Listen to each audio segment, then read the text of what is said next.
علی ما فاتکم ولا تفرحوا بما آتاکم واللہ لا یحب کل مختال فخور۔ اور اللہ کو بالکل پسند نہیں ہے وہ لوگ کہ جو شیخی خورے، اترانے والے، فخر کرنے والے۔ اب یہ جو ذہنیت ہے، جو شیخی بگارنے والی ذہنیت، اترانے والے مال دنیا پر، ظاہر ہے وہ مال کو سیج کر رکھیں گے۔ جب وہی ان کے لیے بنیاد ہے عزت کی تو اس کو وہ خرچ نہیں کریں گے، اس کو جمع کریں گے۔ لہذا اگلی آیت میں نتیجہ بیان کر دیا، الذین یبخلون ویامرون الناس بالبخل، جو لوگ کہ خود بخل سے کام لیتے ہیں اور لوگوں کو بھی بخل ہی کا مشورہ دیتے ہیں۔ جیسے کل سورہ عنکبوت میں آیا تھا، اتبعوا سبیلنا ولنحمل خطایاکم، تم خام خواہ جو ہے دیوانے ہو گئے ہو، فینیٹک ہو گئے ہو، تمہیں اپنے مستقبل کا کوئی خیال نہیں ہے، اپنے بچوں کی کوئی فکر نہیں ہے، اپنے کیریئر کا کوئی خیال نہیں رہا ہے، تم نے ہمدن اپنے آپ کو جو ہے اس کے اندر جھونک دیا، اس جد و جہد کے اندر۔ تو یہ ساری چیزیں جو ہے بہت ہی ناصحانہ انداز میں، یامرون الناس بالبخل، بھائی سب کچھ لگانے دینا چاہیے، کچھ سنبھال کے بھی رکھنا چاہیے،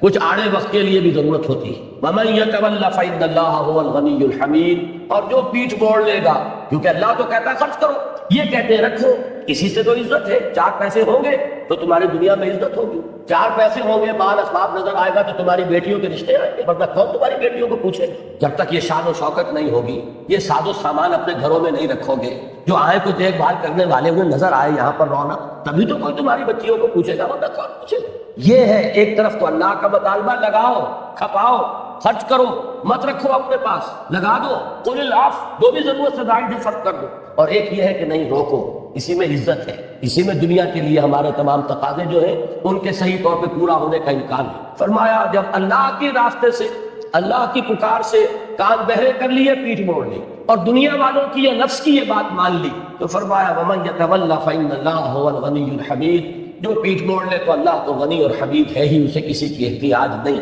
اب وہ آیت آ گئی جو میرے نزدیک اس کا کلائمیکس ہے۔ اس آیت کے ایک لفظ کو سمجھیے، لَقَدْ أَرْسَلْنَا رُسُلَنَا بِالْبَيِّنَاتِ، ہم نے ہی بھیجا اپنے رسولوں کو بینات کے ساتھ۔ بینات روشن چیزیں، اس میں اولاً تو آئے گا معجزات کا معاملہ، کہ جو رسولوں کی رسالت کا ایک گویا کہ بین اور ظاہر ثبوت بن جاتا تھا، اور بینات سے مراد وہ براہین بھی ہیں جو اس دین کی دعوت کے ضمن میں قرآن مجید میں آئی، جو فطرت انسانی کی جانی پہچانی چیزیں ہیں، روشن۔ بہرحال ان میں معجزات بھی، اور جو بنیادی تعلیمات ہیں ہماری دین کی، جن کا عنوان ہے ایمان، وہ در حقیقت ہماری روح کی اور ہماری جو باطن اور ہماری جو فطرت ہے اس کی جانی پہچانی شے۔ وَأَنزَلْنَا مَعَهُمُ الْكِتَابَ وَالْمِيزَانَ، اور ان کے ساتھ ہم نے نازل فرمائی کتاب بھی اور میزان۔ یہاں ہے، توجہ کیجئے، یہ سب کچھ کس لیے کیا؟ میزان سے مراد ہے وہ نظام عدل، حقوق و فرائض کا تعین کر دینے والا پورا نقشہ۔ عورت کے حقوق کیا ہے، فرائض کیا، مرد کے حقوق کیا ہے، فرائض کیا، مزدور کے حقوق کیا ہے، فرائض کیا، اور جو امپلائر ہے اس کے فرائض کیا ہے، اس کے حقوق کیا ہے۔ ہر اعتبار سے فریقین کے مابین توازن پیدا کرنے والی شے میزان، المیزان۔ یہی المیزان ہے جس کا ذکر سورہ شورى میں بھی آیا تھا، لیکن ہم نے وہ آیت جو ہے آج کے اپنے حصے میں شامل نہیں کی تھی۔ اللہ الذی انزل الکتاب بالحق والمیزان، اللہ ہے وہ ہستی کی جس نے نازل فرمائی ہے کتاب بھی حق کے ساتھ اور میزان۔ یہ کتاب اور میزان بریکٹ ہو کر قرآن مجید میں انہی دو صورتوں میں آئی ہے، سورہ شورى اور یہ سورہ حدید۔ اور یہی میزان ہے کہ جو دین حق کی شکل اختیار کر لی جس نے محمد الرسول اللہ صلی اللہ علیہ وسلم کے معاملے میں، اس لیے کہ نظام زندگی اب بہت گمبھیر ہو گیا تھا، اور اس نظام زندگی کے اندر اب ایک پورا نظام درکار تھا، نظام حق، سچا نظام، سچا دین، وہ ہے کہ جو محمد الرسول اللہ کو دیا گیا۔ گویا کہ نوٹ کیجئے، حضور کے لیے فرمایا الہدی و دین الحق، یہ ہم سورہ فتح میں پڑھا ہے، آگے چل کے سورہ صف میں پھر پڑھیں گے۔ یہاں فرمایا بینات، کتاب اور میزان، تین چیز، وہاں دو چیزیں فرمائی، هو الذی ارسل رسولہ بالہدی و دین الحق۔ یہاں فرمایا ہم نے بھیجا اپنے رسولوں کو بالبینات، نمبر ایک، اور نمبر دو وانزلنا معہم الکتاب، نمبر دو، والمیزان، نمبر تین۔ اب ان کو کوریلیٹ کیجئے، چونکہ حضور کا سب سے بڑا معجزہ بھی قرآن ہے، لہذا بینات اور کتاب مل کر الہدی بن گئے ہیں قرآن مجید، اور دین حق ہے جس نے کہ میزان نے جو شکل اختیار کی ہے، مکمل نظام، جس کو فرمایا الیوم اکملت لکم دینکم واتممت علیکم نعمتی ورضیت لکم الاسلام دینا۔ اب آگے بڑھیے، یہ سب کچھ ہم نے کس لیے کیا؟ رسول کیوں بھیجے، بینات کیوں دی، کتاب کیوں نازل فرمائی، میزان کیوں نازل کی؟ یہ ہمارا مشغلہ تو نہیں تھا، ہابی تو نہیں تھی، کھیل تو نہیں تھا، کار عبث تو نہیں تھا، کس لیے تھا؟ لِيَقُومَ النَّاسُ بِالْقِسْطِ، تاکہ لوگ عدل پر قائم، یہ ہے مقصد۔ یہی نہیں ہوتا تو یہ ایکسرسائز ان فیوڈیلٹی ہے، پڑھے جاؤ قرآن ختم کیے جاؤ، لیکن یہ کہ وہ قرآن کے میزان نصب نہیں ہو رہے، قرآن کا نظام قائم نہیں ہو رہا، تو گویا کہ اصل ہدف تو حاصل نہیں۔ یہ سب کا سب ایک مشورہ ہے. پھر یہ ایک رسم ہے، رہ گئی رسم ادا روح بلالی نہ رہی. کاہے کے لیے؟ لِيَقُومَ النَّاسُ بِالْقِسْطِ. اب نوٹ کیجئے سورہ شورى میں 3 الفاظ آئے تھے. نمبر 1 أُمِرْتُ لِأَعْدِلَ بَيْنَكُمْ، مجھے حکم ہوا ہے تمہارے مابین عدل کرو. نمبر 2 اللہ الذی انزل الکتاب بالحق والمیزان، جو ابھی میں نے حوالہ دیا، وہ آیت نمبر 17 ہے سورہ شورى. آگے چل کر آیا ملامت کے قائل کون ہے؟ انما السبیل علی الذین یظلمون الناس ویبغون فی الارض بغیر الحق، جو لوگوں کے حقوق تلف کرتے ہیں اور ظلم کرتے ہیں. اب یہی چیز ہے جو یہاں آئی کہ ہم نے تو یہ کتابیں اس لیے اتاری، میزان اس لیے اتاری کہ لوگ اس نظام عدل پر قائم ہیں. اب کیوں قائم نہیں ہوتے؟ ویسٹڈ انٹرسٹ ہے. جو اپنے حق سے زیادہ لے رہے ہیں وہ کیسے چاہیں گے کہ عدل کا وہ جو میزان ہے وہ نصب ہوتا. لہذا وہ تو ریزسٹ کریں گے. They are bound to resist. وہ تو چاہیں گے اسٹیٹس کو رہے، ہمارا جاگیرداری کا نظام بھی جو کا تو قائم رہے، ہمارا سرمایہ داری کا نظام بھی جو کا تو قائم رہے، حکومت بھی ہماری اور ہمارے ہی مفادات کی نگرانی کرے. کروڑوں روپے کے ہمارے قرضے جو ہے جنبش قلم جو ہے رائٹ آف کر دیے جائیں. غریب نے اگر مکان لیا، اپنی قرض لیا ہے مکان بنانے کے لیے، اس کا مکان گرا دیا جائے گا، بیچ دیا جائے گا اگر وہ قرض ادا نہیں کرتا. لیکن یہ کہ کروڑ روپے جو ہے وہ ایک جنبش قلم سے رائٹ آف کر دیے جائیں. یہ سارا ایک نظام ہے، اور اس کے بعد حصے دوسرے حصوں کو سپورٹ کرتے ہیں. یشد بعضہ بعضا، وہ اس کو تکلیف پہنچاتے ہیں. اور یہ نظام کبھی نہیں چاہے گا کہ عدل قائم. دعوت سے، دلیل سے، برہان سے، بات سے، نصیحت سے ایک چھوٹی سی اقلیت مان لے گی بات، وہ آپ کے گرد جمع ہو جائے گی. اب ایک ہی راستہ رہ گیا، اس اقلیت کو جمع کرو، اس کو طاقت بناؤ، اس کو بل دے کر کوڑا بناؤ، اور اس کوڑے کو مارو اس باطل کے اوپر تاکہ وہ اس کا بھیجا نکال دے. اس کے سوا کوئی راستہ. اکثریت کبھی نہیں آئے گی، کبھی اکثریت نہیں آئی. انقلاب کا عمل ہمیشہ ایک اقلیت کے ہاتھوں رونما ہوتا. اکثریت جو ہے وہ تو آپ نے دنیا میں لفظ سنا ہے بارہا، سائلنٹ میجورٹی ہوتی ہے. اور سائلنٹ میجورٹی انہی لوگوں کے چشم و ابرو کے اشاروں پر حرکت کرتی ہے جو at the helm of affairs ہے. اور وہ وہی ہے کہ جو جاگیردار اور سرمایہ دار اور زمیندار اور مختلف دار جو ہے وہ جو بیٹھے ہوئے ہیں، جن کے پاس جن کے وہ پاور بیسز ہیں، وہ ان کے اوپر مسلط. لہذا ایک ہی راستہ دیکھیے، قرآن مجید نے وہ سارا گیپ فل کر کے اس کے ایک جمپ پہ فرمایا وَأَنزَلْنَا الْحَدِيدَ، ہم نے لوہا بھی اتارا، فِيهِ بَأْسٌ شَدِيدٌ، اس میں جنگ کی صلاحیت ہے. یہ لوگ دلیل سے کبھی بات ماننے والے نہیں. ان میں سے ایک وہ اقلیت ہوتی ہے جو نکل آتی ہے. ابو بکر نکل آئے، اسی طبقے میں سے تھے. عمر اسی طبقے کے فرد تھے. حمزہ اسی طبقے کے فرد تھے. لیکن یہ کہ ایک اقلیت نکلتی ہے، اکثریت نہیں مانتی. اس اقلیت کو منظم کر کے حزب اللہ بنا کر، بٹ کر، کوڑا بنا کر، اسے وہ صورت شمشیر ہے دست قضا میں وہ قوم، وہ صورت شمشیر جو ہے اس کو استعمال کیا جائے. اور پھر یہ کہ جد مغو اس باطل کا بھیجا نکالا جائے. اس کے لیے لوہے کی طاقت ہاتھ میں لے. وَأَنزَلْنَا الْحَدِيدَ فِيهِ بَأْسٌ شَدِيدٌ، اس میں جنگ کی صلاحیت ہے. وَمَنَافِعُ لِلنَّاسِ، لوگوں کے لیے کچھ اور فائدے بھی ہیں. میں کہا کرتا ہوں کبھی کبھی وہ چمٹا اور ٹھکنی اور توا اور پرات بھی اس سے بن جاتی تھی. اب تو ان میں سے کافی چیزیں ایلیمنیٹ ہوتی جا رہی ہیں ہمارے باورچی خانے کے. وہ پورا نظام جو نیا آ رہا ہے، ٹھکنی کا تو کوئی اب تصور رہا ہی نہیں غریب کا، چمٹا بھی شاید ہی کہیں رہ گیا ہو. بہرحال یہ چیزیں بھی تھیں جو بن جاتی تھی. لیکن اصل مقصد کیا ہے؟ وَلِيَعْلَمَ اللَّهُ مَن يَنصُرُهُ وَرُسُلَهُ بِالْغَيْبِ، اور تاکہ اللہ دیکھ لے کہ کون ہے اس کے وفادار بندے جو مدد کرتے ہیں اس کی بھی اور اس کے رسولوں کی بھی، غیب میں ہونے کے باوجود یا بن دیکھے. اللہ کو دیکھا نہیں نا، لیکن اللہ کے لیے اپنی جان ہتھیلی پر رکھ کر میدان میں آئے، اس لوہے کی طاقت کو استعمال کریں، سرکوبی کریں، جیسے کہ محمد رسول اللہ والذین معہ، جیسے انہوں نے کیا. جیسے سورہ توبہ کی آیت کل ہم پڑھ چکے ہیں، یقاتلون فی سبیل اللہ فیقتلون ویقتلون، وہ میدان میں آئے، انہوں نے لوگوں کو قتل بھی کیا، خود قتل بھی ہوئے. ان اللہ قوی عزیز، یقیناً اللہ تعالیٰ خود قوی ہے، خود عزیز ہے. چاہے تو آنے واحد میں یہ باطل کے نظام کو بلیا بیچ کر دے، لیکن پھر کیسے معلوم ہوگا کہ اس کے وفادار بندے کون سے ہیں؟ کیسے ظاہر ہوگا کہ کس میں کتنی کچھ وفاداری تھی اللہ کے ساتھ، کس میں کتنی کچھ محبت تھی اللہ کے ساتھ اور اس کے رسول کے ساتھ، کس کے ہاں وہ ترازو جو ہے وہ ان تین محبتوں کی طرف جھکی ہوئی تھی، اللہ کی محبت اور رسول کی محبت اور اللہ کی راہ میں جہاد کی محبت. کیسے پتہ چلے؟ یہ سب آزمائش ہے، اللہ دیکھ رہا ہے. اس کے وفادار بندے اور اس کے وہ بے وفا بندے، وہ صرف دودھ پینے والے مجنون کہ جو نام لینے کے لیے تو بڑے محب رسول بھی اور محب خدا بھی ہے، لیکن اس کے لیے کوئی قربانی دینے کو تیار نہیں، یہ اس کے لیے چھلنی لگا دی گئی ہے. اب آئیے سورہ صف. سورہ صف کے بارے میں یہ بات جان لیجئے کہ یہ در حقیقت اسی ایک آیہ مبارکہ کی شرح، یہ آیت نمبر 25 جو سورہ حدید کی ہے اس کی شرح. یہی وجہ ہے کہ یہ آیت بھی ختم ہوگی نصرت خدا اور نصرت رسول کے ذکر پر. کون ہے میرا مددگار؟ اللہ کی راہ میں بنو اللہ کے مددگار. جیسے یہ آیت ختم ہوئی تھی وَلِيَعْلَمَ اللَّهُ مَن يَنصُرُهُ وَرُسُلَهُ بِالْغَيْبِ، اللہ دیکھنا چاہتا ہے کون ہے اس کے وہ بندے جو لوہے کی طاقت کو ہاتھ میں لے کر اس کی اور اس کے رسولوں کی مدد کے لیے میدان میں آ جاتے ہیں۔ یہاں پر بھی وہی بات نظر آئے گی، اور وہ آیت اس کی مرکزی آیت ہے، وہ تو چونکہ تمام رسولوں کے لیے بات آئی، لَقَدْ أَرْسَلْنَا رُسُلَنَا بِالْبَيِّنَاتِ وَأَنزَلْنَا مَعَهُمُ الْكِتَابَ وَالْمِيزَانَ لِيَقُومَ النَّاسُ بِالْقِسْطِ، حضور کے لیے یہ آیت جو ہے یہی مضمون اس صورت میں ہے، هُوَ الَّذِي أَرْسَلَ رَسُولَهُ بِالْهُدَىٰ وَدِينِ الْحَقِّ لِيُظْهِرَهُ عَلَى الدِّينِ كُلِّهِ۔ اب سورہ صف کو پڑھ لیجئے، ذرا جلدی سے چلنا ہوگا ہمیں۔ پہلی 4 آیات تمہیدی ہیں، وہی ڈانٹ ڈپٹ کا انداز، جیسے کہ سورہ حدید میں تھا تمہیں کیا ہو گیا ہے، کیوں اللہ پر یقین نہیں رکھتے، تمہیں کیا ہو گیا اللہ کی راہ میں کیوں خرچ نہیں کرتے، وہی انداز یہاں ہے۔ سبح للہ ما فی السماوات و ما فی الارض، تسبیح کرتی ہے اللہ کی ہر وہ شے جو آسمانوں میں ہے اور ہر وہ شے جو زمین میں ہے، وہو العزیز الحکیم، اور وہ زبردست ہے کمال حکمت والا۔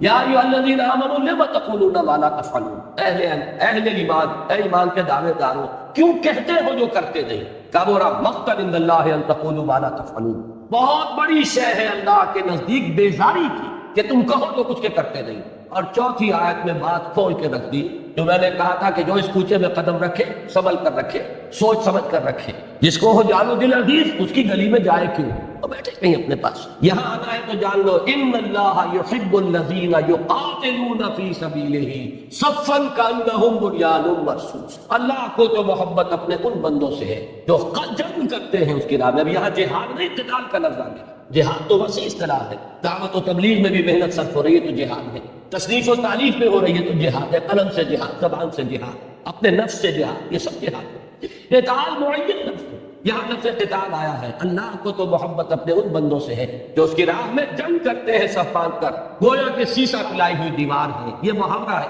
باقی صحیح ترجمہ وہی ہے کہ جو کیا تھا حافظ صاحب نے، ایسی عمارت جو جس کے اجزاء بڑے پیوست ہوں، جڑے ہوئے، کہیں رخنا نہ ہو، کہیں دراز نظر نہ آ رہی ہو، کوئی دراڑ نہ ہو، وہ عمارت بنیان مرصوص، لیکن یہ کہ اس کا محاورہ جو ہے جیسے سیسا پلائی ہوئی دیوار، سفید جو مانی جائے گی تو در حقیقت وہ دیوار سے زیادہ مشابہت پیدا ہوتی ہے۔ اس کے بعد کی 4 آیات میں تاریخ بنی اسرائیل کے 3 ادوار کا ذکر ہے کہ مسلمانوں تم سے پہلے یہ تھے اس مقام پر جس پر آج تم آئے ہیں، یہ بنی اسرائیل، یہ تھے اللہ کے نمائندے، اللہ کی کتابوں کے حامل، نبوت ان کے ہاں رہی، رسالت ان کے ہاں رہی، انہوں نے جب قول و عمل میں تضاد روا رکھا اور ایمان کے تقاضوں کو ادا نہ کیا تو اللہ نے راغ درگاہ کر دیا، اب انہیں ہٹا کر اللہ نے تمہیں یہ منصب عطا فرمایا۔ پہلا دور حضرت موسیٰ کے ساتھ ان کا طرز عمل، وَإِذْ قَالَ مُوسَىٰ لِقَوْمِهِ يَا قَوْمِ لِمَ تُؤْذُونَنِي وَقَدْ تَعْلَمُونَ أَنِّي رَسُولُ اللَّهِ إِلَيْكُمْ، اور یاد کرو جب کہ کہا تھا موسیٰ نے اپنی قوم سے، اے میری قوم کے لوگوں کیوں مجھے تکلیف دے رہے ہو، درا حال ہے کہ تم جانتے ہو کہ میں اللہ کا رسول ہوں تمہاری طرف۔ فَلَمَّا زَاغُوا أَزَاغَ اللَّهُ قُلُوبَهُم، جب وہ ٹیڑھے ہو گئے تو اللہ نے ان کے دلوں کو بھی ٹیڑھا کر دیا،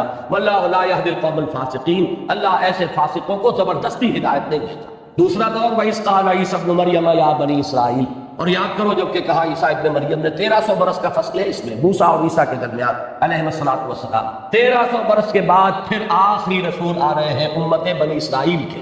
اب جو آخری رسول بعد میں آئے ہیں وہ تو ہے پورے تمام سلسلہ نبوت اور رسالت کے خاتم، لیکن یہ کہ سلسلہ بنی اسرائیل کے انبیاء کی آخری کڑی حضرت عیسیٰ۔ اور یاد کرو جب کہ کہا تھا عیسیٰ ابن مریم نے، اے بنی اسرائیل میں اللہ کا رسول ہوں تمہاری طرف، تصدیق کرتے ہوئے آیا ہوں اس کی جو میرے سامنے موجود ہے تورات میں سے، مصدقا لما بین یدی من التوراۃ ومبشرا برسول یاتی من بعد اسمہ احمد، اور بشارت دیتے ہوئے آیا ہوں ایک رسول کی جو میرے بعد آنے والے ہیں صلی اللہ علیہ وسلم، جن کا نام نامی ہے احمد مجتبی صلی اللہ علیہ وسلم۔ فلما جاءهم بالبينات قالوا هذا سحر مبين، جب وہ آئے ان کے پاس واضح تعلیمات بلکہ واضح معجزوں کے ساتھ، اس سے بڑے معجزے تو اور کسی رسول کو ملے ہی نہیں، وہ تو صرف حضور کو ملا ہے بڑا معجزہ، لیکن یہ معجزہ مانوی ہے، حسی نہیں ہے، آنکھوں سے دیکھا جانے والا نہیں ہے، تو دل کی آنکھ سے دیکھو، اس کو ذہن سے سمجھو، لیکن دل کی، یہ سر کی آنکھوں سے دیکھنے والے معجزات میں عظیم ترین وہ تھے جو حضرت عیسیٰ کو دیے گئے۔ لیکن قوم کا رد عمل کیا تھا؟ علماء بنی اسرائیل نے کہا یہ جادو ہے، اور جادو جو ہے وہ کفر ہے، لہذا یہ شخص مرتد ہے، واجب القتل ہے، اسے سولی دے دی جائے۔ ایک مسلمان قوم کا ضمیر اتنا بگڑ جاتا یا خمیر اتنا بگڑ جاتا۔ اب اس کے بعد تیسرا دور ہے محمد الرسول اللہ صلی اللہ علیہ وسلم۔ اب وہی ہے کہ جن کے بارے میں حضور کو تو یہ خیال تھا غالباً کہ یہ تو فوراً تصدیق کر دے، یہ تو سب چیزوں سے واقف ہے، قرآن مجید ان کی تصدیق کرتے ہوئے آ رہا، موسیٰ کی، عیسیٰ کی، ابراہیم کی، یوسف کی، اسحاق کی اور یعقوب کی، سب کی تصدیق، ہارون کی، سب کا ذکر۔ لیکن یہ ہے کہ ان کا طرز عمل کیا رہا؟ فمن اظلم ممن افترى على الله الكذب وهو يدعى الى الاسلام، اس شخص سے بڑھ کر ظالم اور کون ہوگا جو اللہ پر جھوٹ گڑے، تہمت باندھے اور اس کو ڈرانے کہ اسے بلایا جا رہا ہو اسلام کی طرف، محمد رسول اللہ دعوت دے رہے اسلام کی طرف۔ واللہ لا يهدي القوم الظالمین، اللہ ایسے ظالموں کو زبردستی ہدایت نہیں دیتا۔ ان کا طرز عمل کیا تھا؟ یریدون ان یطفئوا نور اللہ بافواہہم، وہ چاہتے ہیں کہ اللہ کے نور کو اپنے منہ کی پھونکوں سے بجھا دیں۔ اس میں ایک طنز ہے، طنز یہ ہے کہ یہود کی طرف سے کبھی بھی کھلے میدان میں مقابلے کی نوبت نہیں ہے، بزدل تھے، کھلے میدان میں نہیں آئے، سازشیں کرتے تھے، پٹیاں پڑھاتے تھے لوگوں کو، اپنی تقریروں سے اور اپنی گفتگو سے لوگوں کو آمادہ کرتے تھے کہ آؤ چڑھائی کرو، لیکن خود کبھی نہیں آئے کھلے میدان میں۔ یہ گویا کہ ان پر طنز کیا جا رہا ہے کہ یہ صرف منہ کے جھاگ اس سے چاہ رہے ہیں، یہ منہ کے پھاگ سے چاہتے ہیں کہ یہ نور خداوندی کو بجھا دے، ان میں اتنی جرت نہیں ہے کہ میدان میں آئے۔ یہ سورہ حشر میں بڑے کھول کر بیان کیا گیا کہ یہ کبھی بھی مقابلہ نہیں کر سکیں گے مسلمانوں تمہارا، الا فی قرى محصنۃ او من وراء جدر، کہیں فصیلوں کے پیچھے اور قلعہ بند ہو کر تو شاید جیسے عورتوں بھی پتھراؤ کر دیتی ہیں چھتوں کے اوپر چڑھ کر، اس سے زائد کبھی میدان میں آ کے مقابلہ نہیں کر سکے۔ یہی سے لیا ہے علامہ اقبال نے، مولانا ظفر علی خان نے اپنے اس شعر کا جو آئیڈیا ہے کہ نور خدا ہے کفر کی حرکت پہ خندزن، پھونکوں سے یہ چراغ بجھایا نہ جائے گا۔ یریدون لیطفئوا نور اللہ بافواہہم واللہ متم نورہ ولو کرہ الکافرون، اللہ تو اپنے نور کا اتمام فرما کر رہے گا چاہے کافروں کو کتنا ہی ناپسند۔ بلکہ وہ شعر بھی میں آپ کو سنا دوں جو چوتھی آیت تھی کہ ان اللہ یحب الذین یقاتلون فی سبیلہ، علامہ اقبال نے وہ اسلوب لیا ہے اپنے اس شعر میں کہ محبت مجھے ان جوانوں سے ہے ستاروں پہ جو ڈالتے ہیں کمن، اللہ کو محبت ان سے ہے جو اس کی راہ میں جنگ کرتے ہیں صفے باندھ کر، گویا کہ سیسا پلائی ہوئی دیوار۔ اب اس کے بعد وہ آیت آ گئی جو اس صورت کی مرکزی آیت تھی، واللہ متم نورہ ولو کرہ الکافرون، اللہ تعالیٰ تو اپنے نور کا اتمام فرما کر رہے گا چاہے کافروں کو کتنا ہی ناپسند۔ اب وہ آیت آئی هو الذی ارسل رسولہ بالہدی ودین الحق لیظہرہ علی الدین کلہ، وہی ہے اللہ جس نے بھیجا اپنے رسول صلی اللہ علیہ وسلم کو الہدی اور دین حق دے کر۔ میں پھر توجہ دلا رہا ہوں سورہ حدید کی وہ آیت اور سورہ صف کی یہ آیت، یہ آیت پہلے آ چکی ہے سورہ فتح میں بھی اور سورہ توبہ میں بھی، وہ ریلیٹ کر لی۔ وہاں تین چیزیں تھی، بینات معجزے، کتاب اور میزان، یہاں دو رہ گئی، بینات جمع کتاب یہ قرآن ہے، الہدی یہی معجزہ ہے حضور کا صلی اللہ علیہ وسلم، اور نمبر دو المیزان میں دین حق کی شکل اختیار کی، اب وہ کامل نظام بن گیا ہے، ہر ہمہ جہتی پہلو اس کے اندر جو ہے وہ شامل ہو گئے۔ اس لیے بھیجا لیظہرہ علی الدین کلہ، تاکہ غالب کرے اسے کل کے کل نظام پر، کل کے کل دین پر، کل کے کل نظام زندگی پر، ولو کرہ المشرکون، چاہے یہ مشرکوں کو کتنا ہی ناگوار۔ اب اس کے لیے پکار، اب تک تو بات آئی تھی نا، کلمہ خبریہ آیا تھا، مومن تو صرف وہ ہے جو ایمان رکھے یقین والا، شکوک و شبہات والا نہیں، اور جہاد کرے اللہ کی راہ میں، اپنے جان اور مال کمائے۔ اب یہاں پر وہ آ رہا ہے ایک دعوت اور ایک پکار اور للکار کے انداز میں، یا ایھا الذین آمنوا هل ادلکم علی تجارۃ تنجیکم من عذاب علیم، اہل ایمان کیا تمہاری رہنمائی کی جائے، کیا میں تمہاری رہنمائی کروں ایک ایسی تجارت کی طرف جو تمہیں عذاب علیم سے چھٹکارا ملے۔ جہنم سے چھٹکارا پانا چاہتے ہو تو ایک کاروبار کرنا پڑے گا، جس طرح کاروبار میں چھوٹا ہو یا بڑا ہو محنت بھی صرف ہوتی ہے اور پیسہ بھی نہیں۔ اگر سرمایہ کم ہے محنت زیادہ ہو جائے، آپ ایک ٹوکری لے کر پھلوں کی اور پھریں گے سارا دن، 40-50 روپے شام تک لے آئیں گے بچوں کے لیے، سرمایہ کم تھا محنت زیادہ، سرمایہ بڑھے گا ریڑھی لگ جائے گی، اب محنت کم ہو گئی بوجھ اب گردن پر نہیں ہے، اور سرمایہ بڑھے گا کھوکھا لگ جائے گا، اور سرمایہ بڑھے گا بڑی شاندار دکان ہوگی، اور سرمایہ بڑھے گا امپورٹ ایکسپورٹ کا دھندا ہوگا۔ لیکن یہ کہ یہ دو چیزیں ہمیشہ، سرمایہ اور محنت، وہی سرمایہ اور محنت لگاؤ گے اللہ کے دین کے لیے تو جہنم سے چھٹکارا ملے۔ تجارت تو وہ بھی ہے، تجارت یہ بھی ہے، یہاں کی تجارت میں تمہیں کچھ منفعت چاہیے، اور اس تجارت کا فائدہ یہ ہے کہ جہنم سے چھٹکارا پائے۔ هل ادلکم علی تجارۃ تنجیکم من عذاب علیم تؤمنون باللہ ورسولہ، ایمان پختہ رکھو اللہ پر اور اس کے رسول پر، وتجاہدون فی سبیل اللہ باموالکم وانفسکم، اور جہاد کرو اللہ کی راہ میں اپنی جانوں کے ساتھ، اپنے اموال کے ساتھ۔ ذالکم خیر لکم ان کنتم تعلمون، یہی تمہارے لیے بہتر ہے اگر تم سمجھو۔ وہ بہتری کیا ہے؟ اب اس کی وضاحت آ رہی ہے، یغفر لکم ذنوبکم، تمہاری خطاؤں سے درگزر فرمائے گا، وَيُدْخِلْكُمْ جَنَّاتٍ تَجْرِي مِن تَحْتِهَا الْأَنْهَارُ، ان باغات میں تمہیں داخل کرے گا جن کے نیچے نہریں بہتی ہوں گی، وَمَسَاكِنَ طَيِّبَةً فِي جَنَّاتِ عَدْنٍ، ریزیڈینشل گارڈنز میں بڑے عمدہ ریزیڈینسز فراہم کرے گا، بہت عمدہ مسکن، بہت اعلیٰ محل عطا فرمائے گا، اور وہ بھی باغات کے اندر ہوں گے، باغیچوں کے اندر ہوں گے۔ ان تین چیزوں کو آگے فل سٹاپ لگایا، ذالک الفوز العظیم، یہی ہے اصل بڑی کامیابی، البتہ اس بریکٹ کے باہر ایک شے اور ہے، وہ اخرى، ایک اور شے بھی تحبونہا، جو تمہیں بہت پسند ہے۔ اس میں بھی ایک تعریض ہے، اللہ کو اس فتح وطا سے کوئی دلچسپی نہیں ہے، اللہ کو تو تمہیں آزمانا ہے، تم نے اپنا سب کچھ لگا دیا، تم کامیاب ہو گئے، چاہے وہ انقلاب آئے نہ آئے، چاہے وہ دین قائم ہو نہ ہو، تم کامیاب ہو جاؤ گے اگر تم نے اپنا سب کچھ اس میں کھپا دیا۔ یہ ہے کامیابی اصل، اور اصل کامیابی بندہ مومن کے لیے در حقیقت آخرت کی کامیابی ہے۔ دنیا میں نصرت آئے، فتح آئے، یہ اضافی شے ہے، یہ گویا کہ ایک ثانوی شے ہے۔ اخرى تحبونہا، دوسری چیز جو تمہیں پسند ہے وہ کیا ہے؟ نصر من اللہ و فتح قریب۔ اب یہ ظاہر بات ہے کسی خاص وقت پر یہ بشارت دی جا رہی ہے کہ اب اللہ کی طرف سے مدد اور فتح جو ہے قریب ہے، بالکل آیا چاہتی، تمہاری قدم بوسی کرے گی فتح۔ اور اس کے بارے میں جہاں تک سیرت کے مطالعے سے مجھ پر منکشف ہوا وہ یہ ہے کہ یہ غزوہ احزاب کے بعد ہے۔ غزوہ احزاب میں مسلمانوں نے ثبوت دے دیا اپنے صداقت کا، اپنے ایمان ثابت کا، اپنی ثابت قدمی کا۔ اس کے بعد حضور نے فرما دیا تھا صلی اللہ علیہ وسلم، اور میرے نزدیک وہ اس حکم کا امتثال امر ہے، وَبَشِّرِ الْمُؤْمِنِينَ، اے نبی اب بشارت دے دیجئے اہل ایمان۔ وہ بشارت اس وقت حضور نے ان الفاظ میں دی غزوہ احزاب کے فوراً بعد، لَن تَغْزُوكُمْ قُرَيْشٌ بَعْدَ عَامِكُمْ هَذَا، اے مسلمانوں اب ٹیبلز ٹرن ہو چکی، اب قریش میں جرأت نہیں ہے کہ وہ تم پر حملہ آور ہو اس سال کے بعد، انیشیٹو ان کے ہاتھ سے نکل گیا۔ وَلَكِنَّكُمْ تَغْزُونَهُمْ، بلکہ اب تم ان کی طرف جو ہے رخ کرو گے، پیش قدمی کرو گے۔ چنانچہ اگلے ہی سال آپ نے وہ سفر کیا عمرے کے لیے، اور جس کے نتیجے میں صلح حدیبیہ ہو گئی، اِنَّا فَتَحْنَا لَكَ فَتْحًا مُبِينًا والی بات ہو گئی۔ تو در حقیقت وہ شرح ہے اس آیت کی۔ اب وہ آخری آیت آ گئی جس میں بڑی گہری مشابہت ہو جاتی ہے اس سورہ حدید کی آیت نمبر 25 کا جو ابتدائی حصہ ہے، وہ تو هو الذی ارسل رسولہ بالہدی ودین الحق لیظہرہ علی الدین کلہ میں آ گئی، اور جو آخری حصہ ہے، یا ایھا الذین آمنوا کونوا انصار اللہ، اہل ایمان اللہ کے مددگار بنو۔ وہاں کیا تھا؟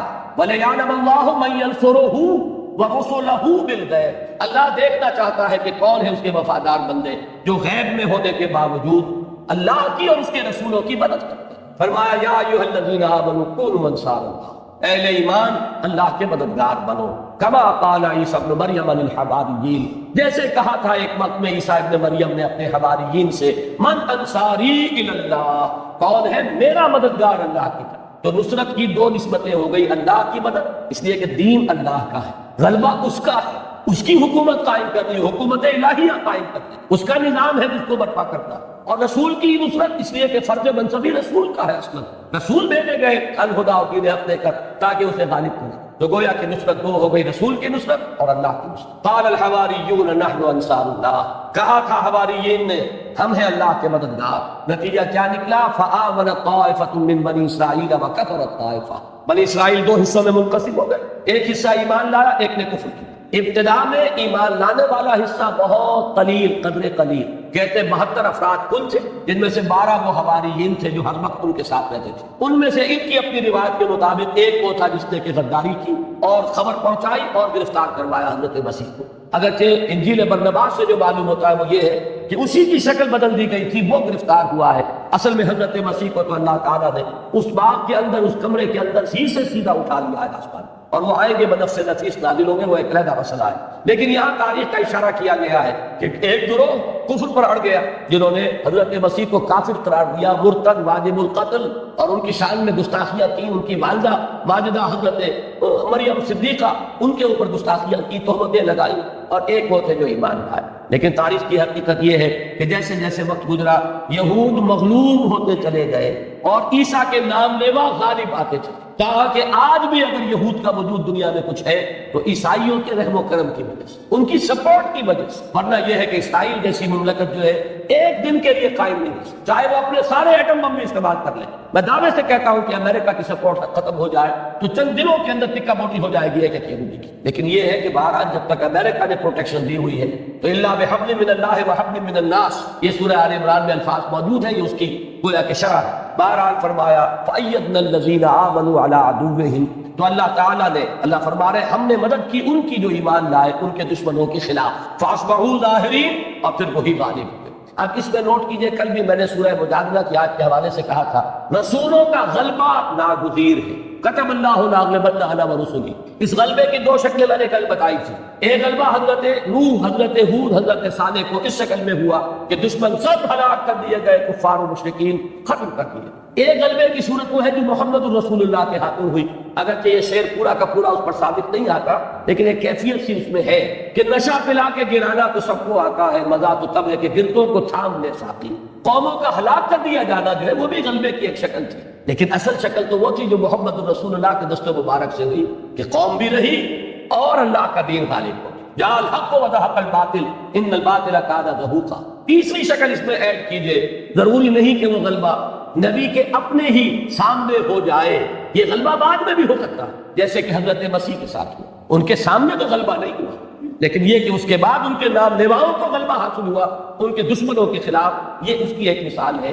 اور اس کے لیے ہمیں تیار رہنا چاہیے زینب، جو بھی اس وادی میں قدم رکھے کھلے دل کے ساتھ اسے تسلیم کرے کہ اس کی کوئی ہمارے دل کے اندر آرزو نہیں ہونی چاہیے کہ لازماً ہمارے سامنے ہی وہ کام ہوتا ہے. یہ آرزو بڑی ہی گمراہ کن آرزو، یہ انسان کو بائی ہک اور بائی کروک کے راستوں کی طرف لے کر جاتی ہے. سیدھے انگلیوں اگر بھی نہیں نکل رہا، ٹیڑھی انگلیوں سے نکالو. میری زندگی تو اب ختم ہوا چاہتی ہے اور میری جدوجہد کا کوئی نتیجہ سامنے نہیں آ رہا، تو آدمی ادھر ادھر دائیں بائیں جیسے کہ وہ گیند کیری کرتا ہے کوئی فٹ بالر یا کرکٹ کا اس کا کھیلنے والا، ہاکی کا، اس طرح کے حربے اختیار کرنے پر اتر آتا ہے اور بڑی بڑی تحریکوں کی تباہی کا سبب یہی شے بن جاتی ہے. بالکل اس سے بھی سینے کو خالی کر دینا چاہیے. ہمیں دلچسپی اس سے نہیں کہ ہماری کامیابی اس دنیا میں ہو یا نہ ہو. ہمارے ہاتھوں وہ غلبہ دین کی وہ سعادت جو ہے ہمیں بہت پسند ہے غلبہ دین، لیکن یہ کہ ہمارے ہاتھوں یہ بھی ایک طرح کی خود غرضی ہے، اسے بھی سینے سے نکالیں اس لیے کہ ہمارے بعد ہو جائے. ہمیں تو ایک صحیح نہج پر کام کیے چلے جانا ہے، نتیجہ ہمارے سامنے نکلے نہ نکلے اس کے لیے حضرت مسیح علیہ السلام کی شخصیت یہ ہمارے لیے بہت بڑی مثال اور روشنی کا ایک بہت بڑا مینارہ ہے. بارک اللہ لی و لکم فی القرآن العظیم ونفعنی وإیاکم بالآیات والذکر الحکیم. پھر ہم نوا ترجمہ کریں گے کہ جیسے میں نے عرض کیا کہ سورہ حدید کی آیت نمبر 25 کی شرح ہے سورہ صف، ایسے ہی آیت نمبر 9 کی شرح ہے سورہ جمعہ. آیت نمبر 9 کیا تھی کہ اگر ایمان کی کمی محسوس کرتے ہو مسلمانوں، اگر تم اپنے سینوں میں جھانکو اور دیکھو کہ وہ یقین والی بات نہیں ہے، اگر یقین والی بات نہیں تو جہاد کہاں سے آ جائے؟ وہ تو اس کا نتیجہ ہے. یا تو وہ پھر ہوگا ذاتی کسی علوم مرتبت کے لیے، اپنی کوئی شخصیت کے ظہور کے لیے، اپنے اقتدار کے لیے، وہ تو ہوگا یریدون علوا فی الارض ولا فسادا والی بات. وہ جہاد کے جو مطلوب ہے وہ تو یقین والے ایمان کا ایک نتیجہ ہے. وہاں وہ بات ہوگی تو آگے اس میں سے برگ و بار آئیں گے، وہ جڑ ہے جس سے کہ وہ پودا پروان چڑھے گا. اور اگر وہ کم ہے تو اس کے لیے نشاندہی وہاں ایک آیت میں کر دی تھی، یاد ہے وما لکم لا تؤمنون باللہ، کیا ہو گیا تمہیں ایمان کیوں نہیں پختہ رکھتے؟ جواب کیا دیا گیا اس کے بعد؟ هو الذی ينزل على عبده آیات بینات لیخرجکم من الظلمات الى النور وان اللہ بکم لرؤوف رحیم. در حقیقت اسی کی شرح سورہ جمعہ ہے کہ جو عظیم مشن حوالے کیا اللہ نے اپنے رسول کے صلی اللہ علیہ وسلم، جس کی تکمیل رسول نے ایک حد تک کر دی، جزیرہ نماء عرب پر اللہ کے دین کو غالب کر دیا. پھر رسول کے جانثاروں نے اسے اس وقت کی جو متمدن دنیا تھی، معلوم دنیا، اس کے ایک بڑے حصے پر 24 برس کے اندر اندر اس کا جھنڈا لہرا دیا. اس کے بعد کا عمل جو ہے وہ تو پھر ایک ریورسل ہے، سٹیج بائی سٹیج، درجہ بدرجہ. لَتَرْكَبُنَّ طَبَقًا طبق کی بجائے وہ جو تنزل ہوا ہے رفتہ رفتہ، اس کی داستان ہے. اس وقت 1 انچ زمین نہیں ہے پورے عرصے پر جہاں اللہ کا دین بتمام و کمال قائم.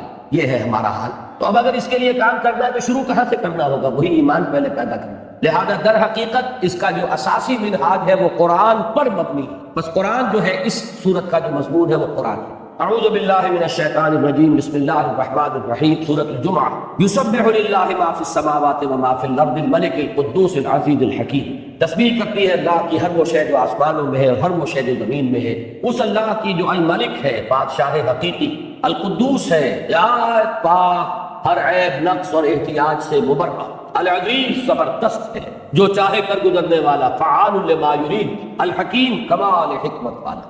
هو الذی بعث فی الامیین رسولا منہم، وہی ہے جس نے اٹھایا امیین میں ایک رسول انہی میں سے. وہ کیا کرتا ہے رسول؟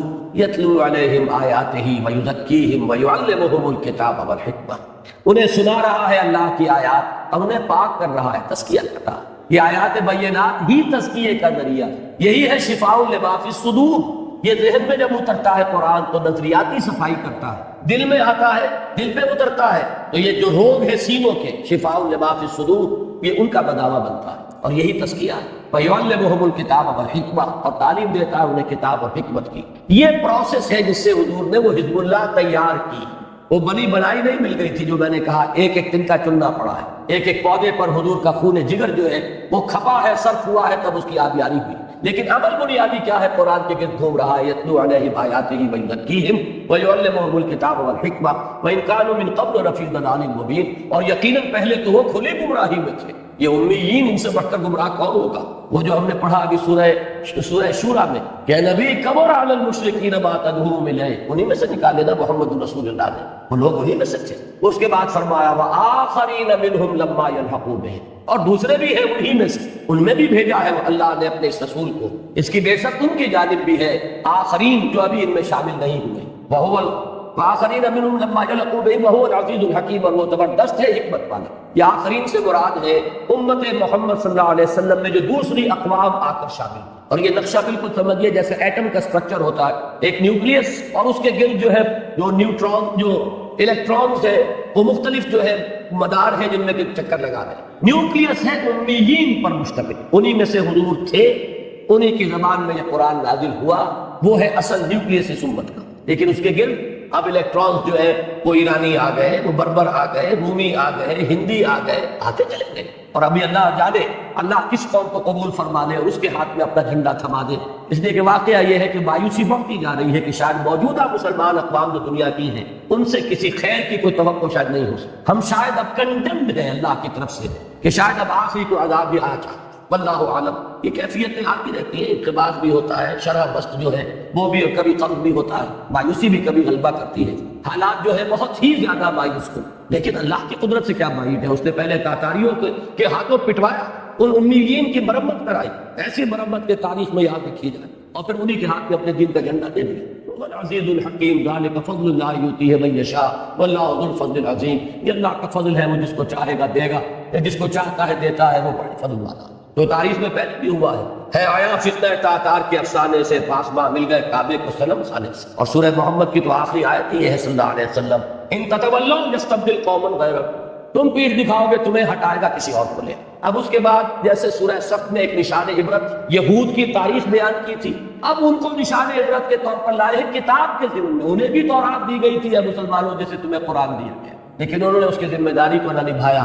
مبادا تم بھی انہی کی طرح ہو جاؤ، ان گدھوں کی طرح جن پر کتابوں کا بوجھ لگا ہوتا ہے، اس لیے کہ جو کتاب سے استفادہ نہیں کرتے، محض ایک زوم ہے کہ ہم حامل قرآن ہیں۔ اور ویسے علامہ اقبال نے 100% صحیح کہلوایا ابلیس کی زبان سے کہ جانتا ہوں میں یہ امت حامل قرآن نہیں ہے، وہی سرمایہ داری بندہ ہے مومن کا دین۔ جانتا ہوں میں کہ مشرقی اندھیری رات میں بے ید بیضا ہے پیران حرم کی آستین، مجھ سے کوئی شے چھپی ہوئی نہیں ہے۔ وہی کردار ہے جو ہم نے ثابت کیا کہ ہم نے انہی کے نقش قدم کو اختیار کیا ہے۔ مثل الذین حملوا التوراۃ ثم لم يحملوها، مثال ان لوگوں کی کہ جو حامل تورات بنائے گئے تھے، حمل کہتے ہیں حمال، بوجھ اٹھانے والا، جن پر بوجھ ڈالا گیا تھا تورات کا۔ اس لیے کہ کتاب کا حامل ہونا ایک بہت بڑی رسپانسبلٹی، بہت بڑی ذمہ داری ہے، یہ بہت بھاری بوجھ ہے۔ انا سنلقی علیک قولا ثقیلا، یہ بھاری ذمہ داری۔ جو حامل بنائے گئے ثم لم يحملوها، پھر انہوں نے اسے نہ اٹھایا، ذمہ داری کو ادا نہ کیا۔ کمثل الحمار يحمل اسفارا، اس گدھے کی سی مثال ہے جس پر کتابوں کا بوجھ لدا ہوا۔ بئس مثل القوم الذین کذبوا بآیات اللہ، بری ہے مثال اس قوم کی جنہوں نے اللہ کی آیات کو جھٹلایا۔ یہ تکذیب عملی ہے، تکذیب قولی نہیں ہے۔ تورات کو یہود نے کبھی نہیں جھٹلایا زبان سے، عمل سے جھٹلایا۔ واللہ لا یہدی القوم الظالمین، اللہ ایسے ظالموں کو ہدایت نہیں دیتا۔ قل یا ایھا الذین ھادوا، اے نبی ان سے کہیے، اور یہاں اس وقت اپنے آپ کو مخاطب سمجھیے، قل یا ایھا الذین آمنوا، اس لیے کہ اللہ کی بات تو نہیں بدلتی، لن تجد لسنت اللہ تحویلا، اللہ کے کلمات تو اٹل ہیں۔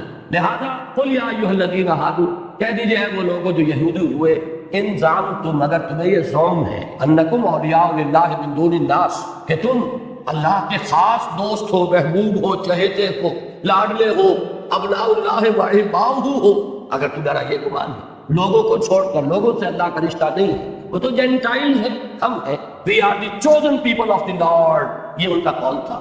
اگر اس پر تمہارا واقعی گمان ہے تو پھر فتمنوا الموت ان کنتم صادقین، تو اگر سچے ہو تو تمہیں موت کی تمنا کرنی چاہیے۔ پھر دوست سے قرب حاصل کرنا چاہتا ہے انسان کے بہت مثال کا خواہش مند ہوتا ہے، ولا يتمنونه ابدا بما قدمت ایدیہم، اور یہ ہرگز نہیں تمنا کریں گے اس کی، ہرگز ہرگز ابدا بما قدمت ایدیہم، بسبب اپنے دونوں ہاتھوں کی کمائیوں کے جو آگے بھیجا ہوا، انہیں معلوم کیا اعمال کیا کرتوت ہے. واللہ علیم بالظالمین، اللہ ان ظالموں سے خوب واقف ہے. قل ان الموت الذی تفرون منہ، کہہ دیجئے وہ موت جس سے تم بھاگتے ہو فإنہ ملاقیکم، وہ تم سے ملاقات کر لے گی. کہاں بھاگو گے؟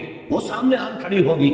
ثم تردون الی عالم الغیب والشہادہ، پھر تمہیں لوٹا دیا جائے گا اس ہستی کی طرف جو کھلے اور چھپے، حاضر اور موجود اور غائب سب کی جاننے والی ہے. فَيُنَبِّئُكُم بِمَا كُنتُمْ تَعْمَلُونَ، پھر وہ تمہیں جتلا دے گا جو کچھ کہ تم کرتے رہے تھے.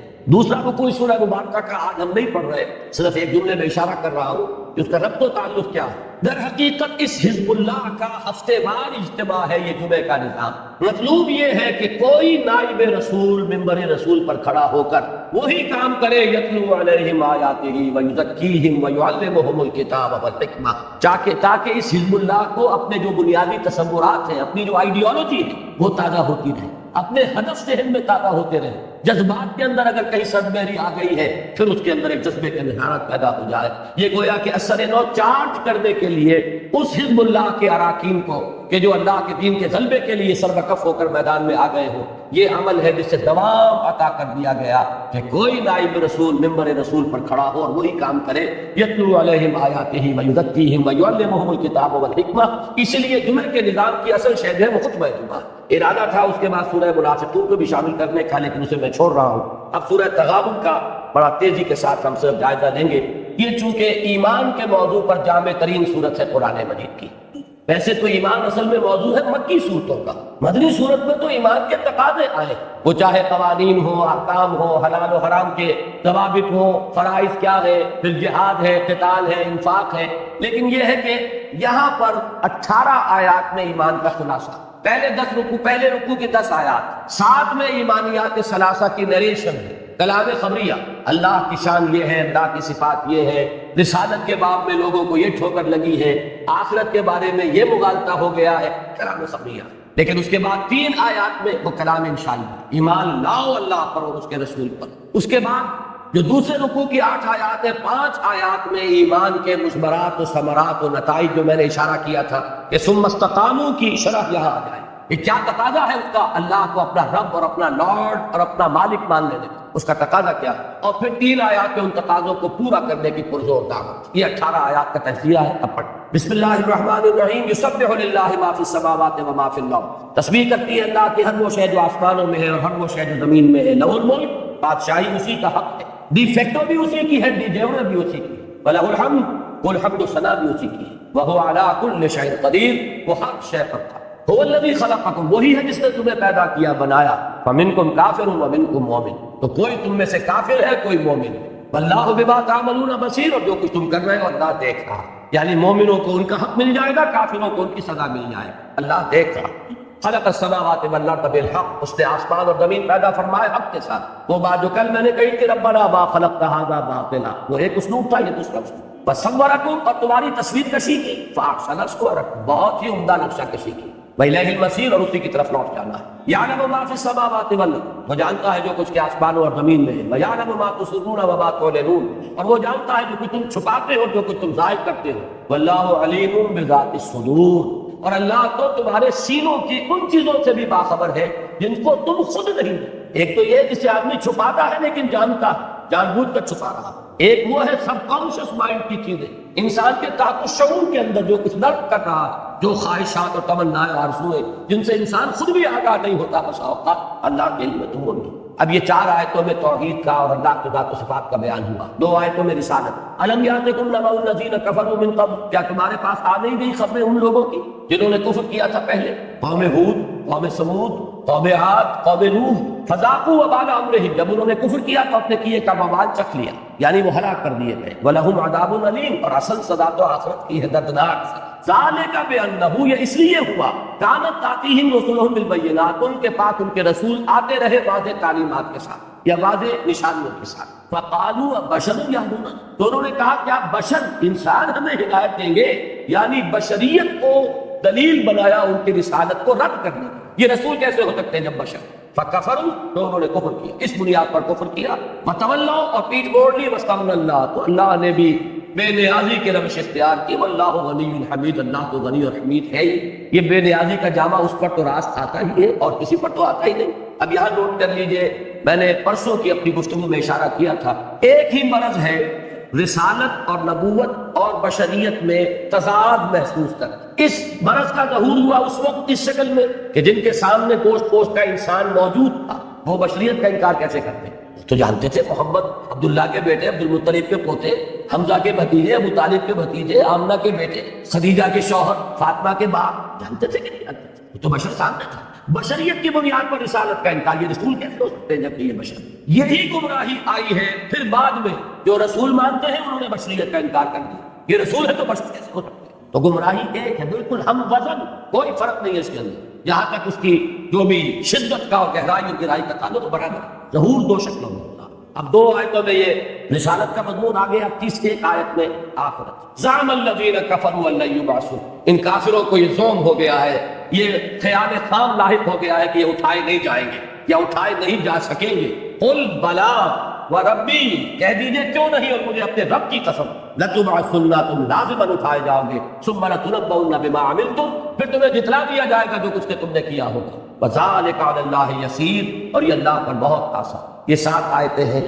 اب آ رہا ہے کلمہ فا کے ساتھ، جیسے کل میں نے سورہ حج کی آخری آیت کو توجہ دلائی تھی، یہ فا بڑا اہم ہوتا ہے۔ فآمنوا باللہ، فآمنوا باللہ ورسولہ والنور الذی انزلنا، بس ایمان لاؤ اللہ پر اور اس کے رسول پر اور اس نور پر جو ہم نے نازل فرمایا، یعنی یہ قرآن حکیم۔ واللہ بما تعملون خبیر، اور جو کچھ تم کر رہے ہو اللہ اس سے باخبر۔ یوم یجمعکم لیوم الجمع ذلک یوم التغابن، وہ دن جس دن کی وہ تمہیں جمع کرے گا، جمع کرنے کے دن، وہ ہے ہار اور جیت کے فیصلے کے دن۔ اس روز جو جیتا وہ جیتا، جو ہارا وہ ہارا، جو کامیاب ہوا وہ کامیاب ہوا، جو ناکام ہوا وہ ناکام۔ اصل کامیابی اس روز کی، اصل ناکامی اس روز کی۔ اور وہ کامیابی کیا ہے؟ وَمَن يُؤْمِن بِاللَّهِ وَيَعْمَلْ صَالِحًا يُكَفِّرْ عَنْهُ سَيِّئَاتِهِ، جو اللہ پر ایمان لائے گا اور عمل کرے گا اچھے، اللہ تعالیٰ اس کی برائیوں کو دور کر دے گا۔ وَيُدْخِلْهُ جَنَّاتٍ تَجْرِي مِن تَحْتِهَا الْأَنْهَارُ خَالِدِينَ فِيهَا أَبَدًا، اور انہیں ان باغات میں داخل کرے گا جن کے دامن میں ندیاں بہتی ہوں گی، جن میں وہ رہیں گے ہمیشہ ہمیشہ۔ ذَلِكَ الْفَوْزُ الْعَظِيمُ، یہی بڑی کامیابی۔ اور ناکامی کیا ہے؟ وَالَّذِينَ كَفَرُوا وَكَذَّبُوا بِآيَاتِنَا أُولَٰئِكَ أَصْحَابُ النَّارِ خَالِدِينَ فِيهَا وَبِئْسَ الْمَصِيرُ، اور جنہوں نے کفر کیا اور جھٹلایا ہماری آیات کو، وہ ہوں گے آگ والے، اس میں رہیں گے ہمیشہ ہمیشہ، اور وہ بہت ہی برا ٹھکانہ ہے۔ پہلا رکوع ختم ہوا، دوسرے رکوع کی پہلی 5 آیات میں ایمان کے 5 ثمرات۔ پہلا نتیجہ وہ ہے جو سورہ حدید میں آ چکا ہے، تفصیل سے یہاں اجمالا، ما اصاب من مصیبت الا باذن اللہ، کوئی مصیبت واقع نہیں ہو سکتی مگر اللہ کے اذن سے۔ ومن یؤمن باللہ، اور جو اللہ پر ایمان رکھتا ہو، یہد قلبہ، اللہ اس کے دل کو ہدایت دے دیتا ہے۔ واللہ بکل شیء علیم، اللہ ہر چیز کا علم رکھتا ہے۔ یہ ہدایت کس بات کی ہے؟ تسلیم و رضا۔ دیکھیے ایک درجہ تو یہ ہے کہ بدل مختلف حالات میں یا صبر ہوگا یا شکر ہوگا۔ اللہ نے کچھ دیا ہے شکر کیجئے، اللہ نے کچھ چھین لیا ہے تو تکلیف پہنچا دی، صبر کیجئے۔ لیکن یہ ابتدائی منزل ہے۔ مقام صبر جو ہے اور مقام شکر، ان دونوں سے بلند کا ایک مقام ہے اور وہ ہے مقام رضا، اللہ کی رضا پر راضی ہو جانا۔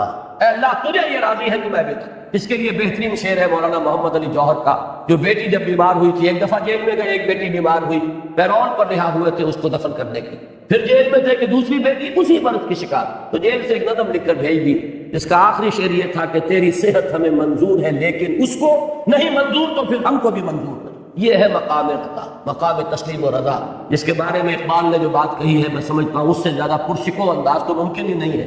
مولانا محمد علی جوہر کا شعر تو بہت پیچھے رہ جائے گا لیکن سادگی میں بات تو وہی ہے۔ یہ اقبال نے جو کہا ہے، برو کشید پیچا کے ہست و بود مرا، چہت رہا کہ مقام رضا کشود مرا۔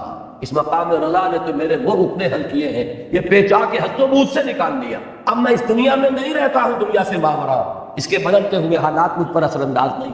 بہرحال یہ پہلا ہے، اب اس کی تفصیل میں جانے کا موقع نہیں۔ نمبر 2، واطیعوا اللہ واطیعوا الرسول، اطاعت کرو، حکم مانو اللہ کا اس کے رسول کا، نہیں مانتے ہو تو دفاع ہو جاؤ، پھر ایمان کا دعویٰ بیکار ہے، بے معنی ہے، لا یعنی کوئی حقیقت نہیں۔ اطاعت کرو اللہ کی اور اس کے رسول کی۔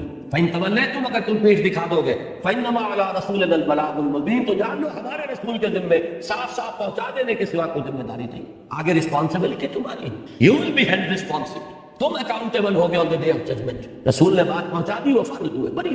نمبر 3، اللہ لا الہ الا هو علی اللہ فلیتوکل المؤمنون، اللہ وہ ہے جس کے سوا کوئی معبود نہیں، بس اللہ ہی پر توکل کرنا چاہیے اہل ایمان، اسباب پر توکل نہ رہے۔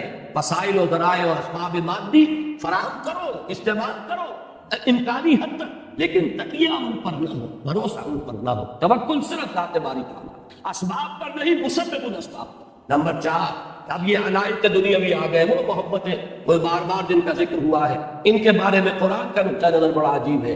ایمان دل میں آ جائے گا تو ان کی محبتوں کے پردے میں دشمنی نظر آنے لگے گی۔ بیوی کی محبت مجھے غلط راستے پر نہ لے جائے، بچوں کی محبت، ان کا لاڈ پیار، کہیں میں ان کو بھی برباد نہ کروں اور کہیں ان کی محبت مجھے برباد، ان کے لیے اور ان کی رضا جوئی کے لیے اور ان کی فرمائشیں پوری کرنے کے لیے حرام خوری، ان کو اعلیٰ سے اعلیٰ تعلیم دلوانے کے لیے رشوت اور سارے غلط ہتھکنڈے یہ انسان کرنا، گویا کہ یہ محبت کے پردے میں دشمنی ہو رہی ہے، عداوت۔ یا ایھا الذین آمنوا ان من ازواجکم واولادکم عدوا لکم فاحذروہ، اہل ایمان تمہاری بیوی اور اولاد میں سے کچھ تمہارے دشمن چھپے ہوئے گھات میں، بچ کر رہو، بی آن دی الرٹ، اپنی حفاظت کرو، فاحذروہم، ان سے بچ کر، وَإِن تَعْفُوا وَتَصْفَحُوا وَتَغْفِرُوا فَإِنَّ اللَّهَ غَفُورٌ رَحِيمٌ۔ لیکن گھر کی زندگی کو تم میدان جنگ کا نقشہ نہ بنا دو، بلکہ یہ کہ درگزر کرو، اگر تم درگزر کرو، معاف کر دیا کرو اور کچھ نظر انداز بھی کیا کرو، چشم پوشی سے کام لیا کرو، تو اللہ بھی غفور رحیم۔ یہ نہیں کہ ہر وقت ڈنڈا ہاتھ میں ہے اور ڈانٹ ڈپٹ لڑائی ہو رہی ہے، اس سے بغاوت وجود میں آتی ہے،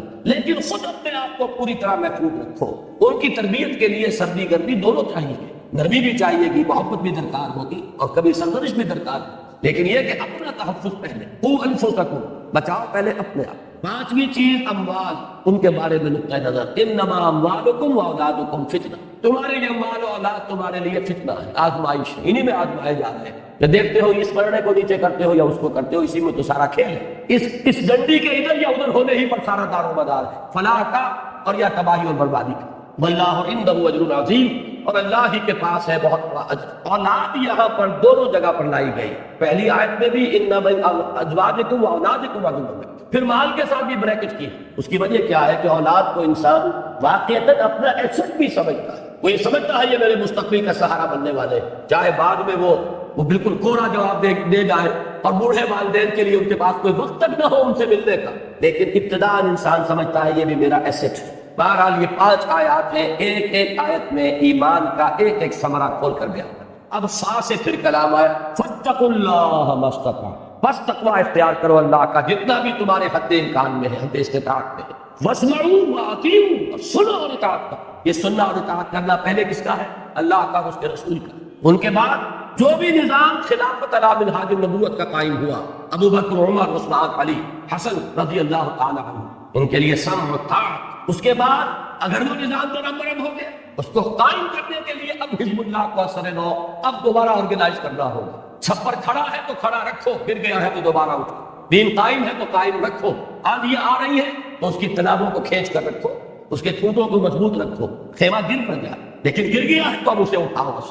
دو ہی شکلیں، اگر خلافت علی منہاج النبوت کا نظام قائم ہے تو جو بھی سربراہ ہے اس نظام کا، اس کے ساتھ سم و طاعت ہوگی، اور اگر نہیں ہے تو حزب اللہ دوبارہ آرگنائز کرنی ہوگی، اس کے لیے پھر وہ سم و طاعت فی المعروف کی بیعت کی جائے گی، 2 شکلوں کے سوا تیسری کوئی شکل۔